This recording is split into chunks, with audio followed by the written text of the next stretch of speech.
afternoon, Lee. Good afternoon, Salma. I'm here with Professor of Computer Science Lee Spector, who's in the School of Cognitive Science at Hampshire College. He teaches courses on artificial intelligence, on courses that deal with work of Alan Turing and science fiction. So I thought that you'll be the best person to talk about the Imitation Game. I'm assuming you did see the movie? I did see the movie. And what did you think about it overall? I like many aspects of it. I thought that I was not going to like it very much because I thought that I would be annoyed that they didn't deal with any of the ideas in Turing's life. That it would all be the drama of the war and of his personal story. And there was a lot on that, and I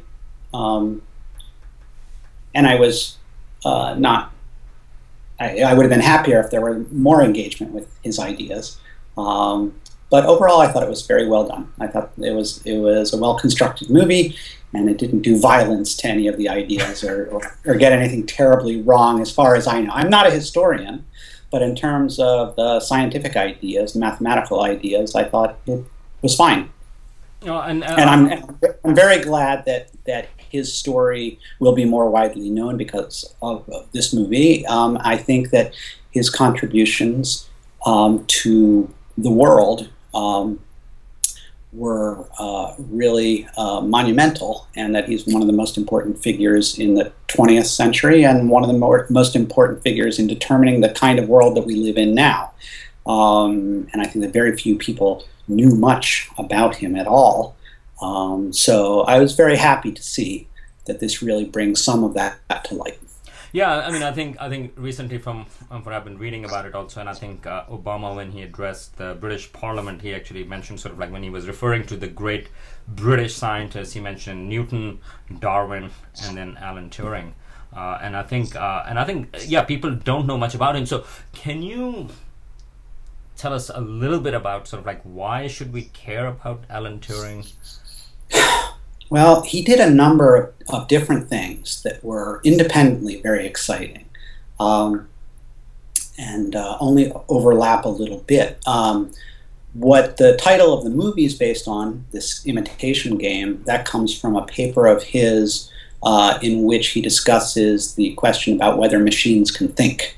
And this is viewed by many as the first paper in the field of artificial intelligence, and it really got a lot of people thinking, talking, and working on these kinds of issues. I think even deeper idea is about the nature of computation itself, and the idea that one can build a universal machine that can act like any other kind of machine by having the right software on it.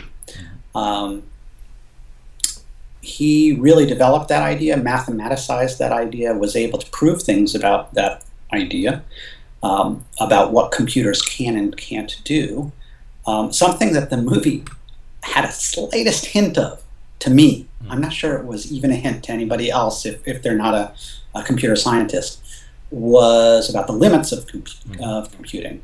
You may remember there's a moment where the machine is going and somebody asks how long it will take.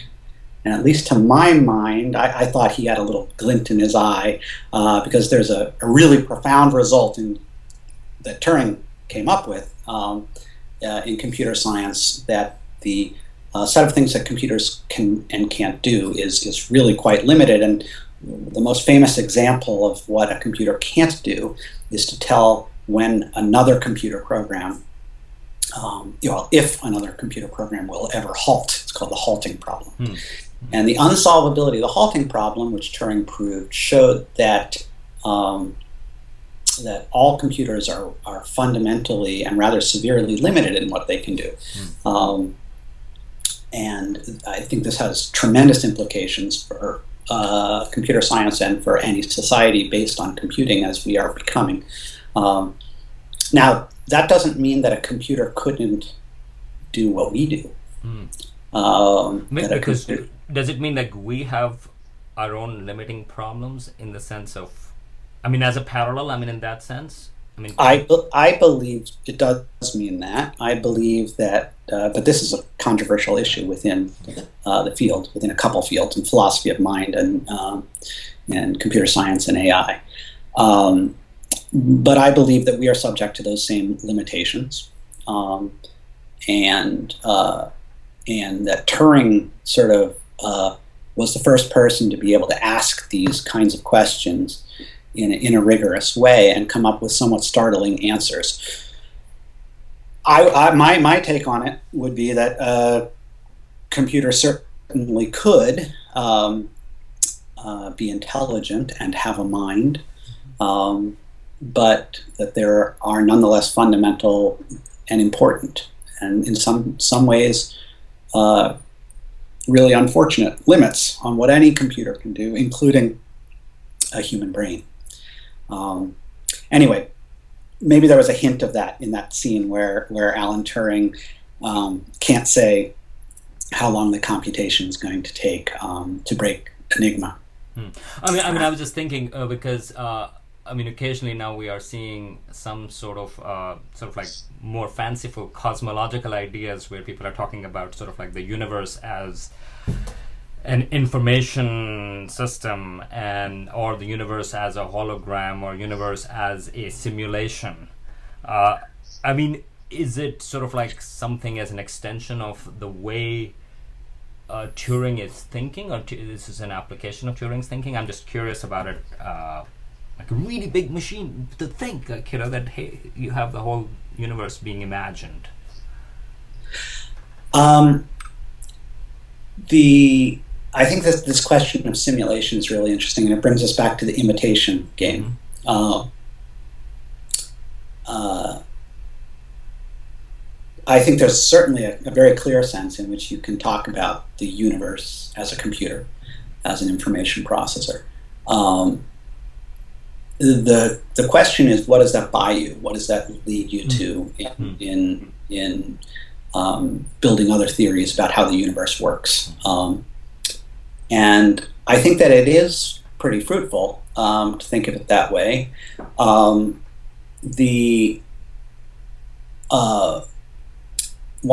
of the fundamental questions is when is the word simulation warranted, or when is an embodiment of some kind of computational process merely a simulation? When is it merely an imitation? And when is it the real thing? One of the examples that comes up sometimes in discussions of artificial intelligence and whether a computer could really think and really have a mind and really have feelings and so on is sometimes framed in terms of, well, it could look like it. It could act like it's thinking and feeling, but does that mean it really is? And you can ask, well, suppose you have a computational system that acts like it's performing addition. You give it two numbers and it gives you the sum of them. Hey, it's really adding, right? There's no sense in which it's just simulating addition. If you get the right outputs for the right inputs, then you really are doing addition.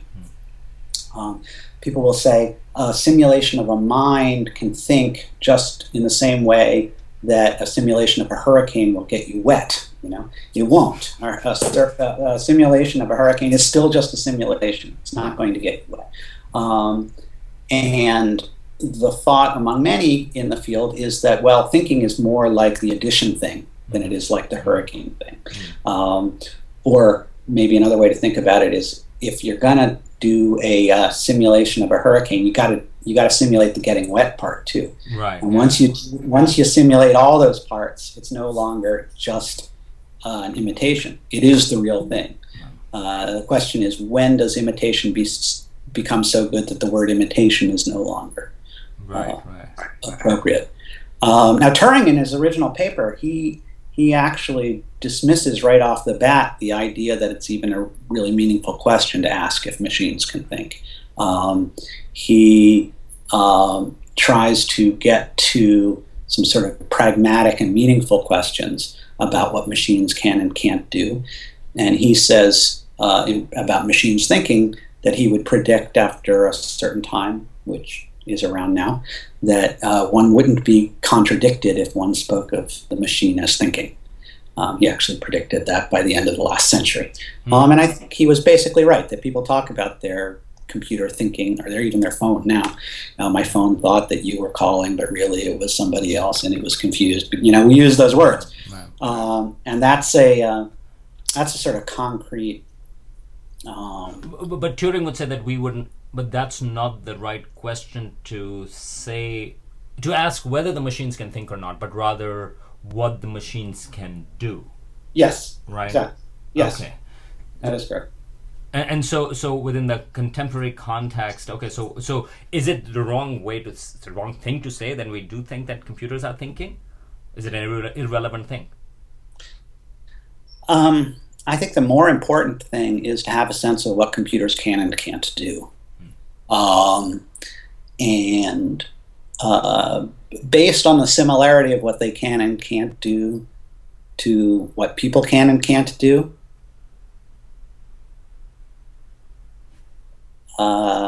are blur, right? The more computers approximate humans in their behaviors, I think the more that people will use the same kind of language that they use about people to describe computers. I think that many people have put a lot more, have worried a lot more about the implications that has in terms of the metaphysical status of a machine and the metaphysical status of people. And Turing very directly set those questions aside. And he said that there are much more straightforward questions that are actually the important ones, which have to do with what will computers be able to do? What will machines be able to do? Now, one last thing, towards the end about the Turing test. So, in some sense, it was alluded towards the end of the movie, and I saw that you had an interesting comment on your Facebook page about sort of like about the gender aspect of that. So, can you say a little bit more about that? The most famous description of his Imitation Game is in a paper, which I've assigned to many classes over the years and discussed. In the second paragraph, he lays out, so the first paragraph he sort of says, can machines think? Well, it's kind of a silly question, but we can come up with more clear questions that we can answer. And then he jumps right into this description of the Imitation Game, which he frames as a game in which a man is trying to convince a questioner that he is a woman, and there's also a woman who's trying to convince the questioner that she is the woman. And he talks a little bit about how the man might do this, what man's strategies might be. And then he says, okay, you see how this game would go. Let's suppose that instead of a man and a woman, we have a computer and a man. Well, when a computer takes, actually he says, when a computer takes the place of a man. So it's really, you read it literally, I think in his essay, he's asking whether a computer can imitate a woman. So then he quickly goes on to things that don't have anything to do with sex or gender. Right. But the illustration that he opens this most famous paper, the history of artificial intelligence, is about this sex or gender imitation game. And I had assumed, well, I don't know, when I went to the film and I knew that it was going to focus on the tragic story of his personal life, of which his sexuality was a major part, I thought, wow, there's some kind of gold mine in here. I don't know what I don't know what anybody would make of it, but they didn't mention it. Right. which I thought was really interesting. And I'm not a filmmaker, and I know, to me, this raises a lot of interesting and complicated issues, and maybe they didn't want to go there. But I thought it was striking. I think that your point was fascinating about the fact, that it did start with this particular gender binary. I had reservations about the film, and again, we will have a film autopsy with Kevin Anderson as well. But it seemed to me too neatly packaged, in spite of the fact that yes, it was dealing with the tragedy, and yes, it was mentioned. But still, it would have been interesting if it had gone into some of the other issues as well. But to me, the filmmakers did seem to shy away from rocking too much. But although one thing I should mention that, and I did read one of the articles in The Guardian, which actually was quite upset about the film because of its connection of or a hint at sort of like of the Soviet spy being in contact with Alan Turing, and that actually historically is inaccurate, and people are actually upset about the fact that it was sort of like so casually included in the story. But I think I'm with you. I mean it's actually fantastic that a biopic of Alan Turing is made, and people should know more about it, and also should know about the tragedy.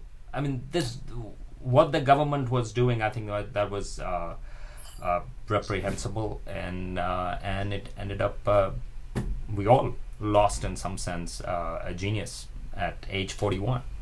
Yeah, he innovated radically in several other areas as well. He did work on the processes to produce patterns on coats of animals. He was a really, really smart and interesting guy who had fundamental insights in several different fields, all while winning World War II. So I understand. I know the math and the computer, the science of it better. But I mean, what he could have achieved if he had been around longer.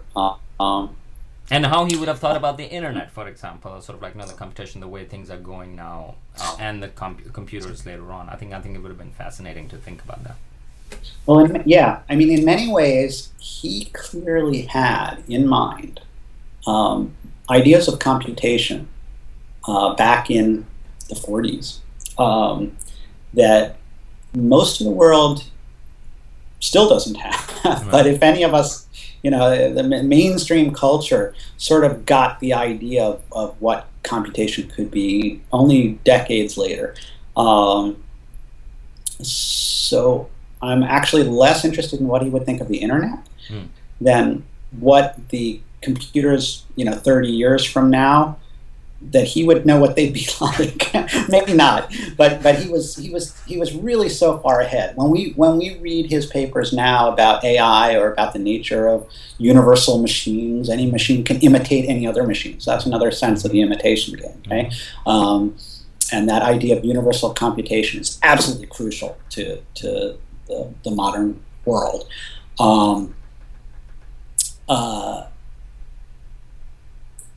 He was having those ideas when there were no computers, and the closest thing to a computer was, a clunky box of switches, which is, even the smallest little tiny consumer device that you could get now is radically larger and more powerful in terms of computational power.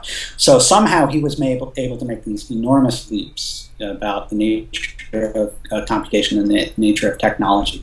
And so I would really be fascinated to, what standing at this point, what he would see in the future.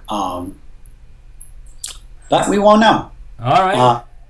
Well, we'll find out. And thank you, Lee, for having this conversation and for talking about Alan Turing. And I actually hope, that maybe there will be a sort of like another more thoughtful biopic as well. I mean, I like the movie, but I had a lot of reservations for that. But I hope that another biopic maybe does that's just doing.